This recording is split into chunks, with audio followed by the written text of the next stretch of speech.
The lake of fire. Some people don't believe in a literal hell. Others think that unbelievers go to hell, but then are annihilated at some point. They define death as our ceasing to be, and then think that the second death refers to sinners merely going out of existence. These people then presume that this defines the lake of fire. Instead, however, the lake of fire is already accurately described in the book of Revelation. The lake of fire itself is the definition of the second death.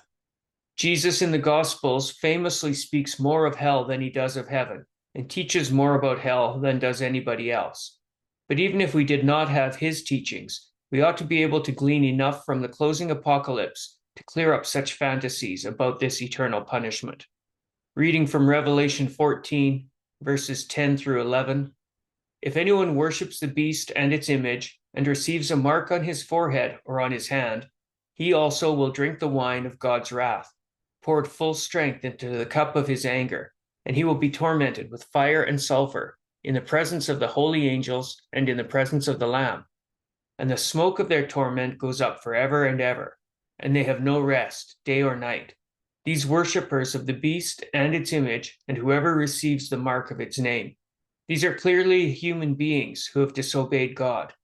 Interestingly, their torment is not, as is popularly conceived, due to the absence of God, but it's due to his presence.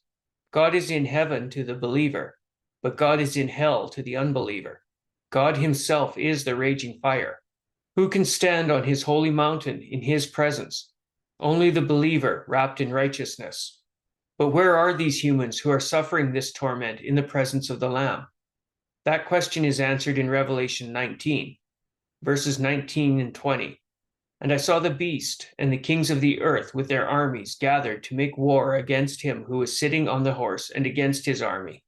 And the beast was captured, and with it the false prophet, who in its presence had done the signs by which he deceived those who had received the mark of the beast and those who worshipped its image.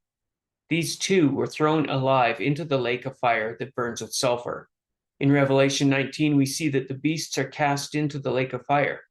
The description here and subsequently shows that this is where those human sinners of Revelation 14 have been banished. In both verses, they are burned by that same fire and sulfur. The imagery is further connected to this very same lake of fire when Satan is punished in Revelation 20.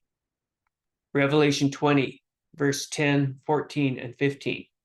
"And the devil who had deceived them was thrown into the lake of fire and sulfur, where the beast and the false prophet were, and they will be tormented day and night forever and ever. Then death and Hades were thrown into the lake of fire. This is the second death, the lake of fire. And if anyone's name was not found written in the book of life, he was thrown into the lake of fire." As with the human unbelievers in Revelation 14, this burning with fire and sulfur is a torment, day and night, forever and ever. Revelation 21, verse 8 tells us, "But as for the cowardly, the faithless, the detestable, as for murderers, the sexually immoral, sorcerers, idolaters, and all liars, their portion will be in the lake that burns with fire and sulfur, which is the second death." Finally, we see that there are more humans listed in the lake of fire, and we are told that this lake of fire is in fact the second death. We don't have to speculate about what second death means. We are told what it means. It's the lake of fire.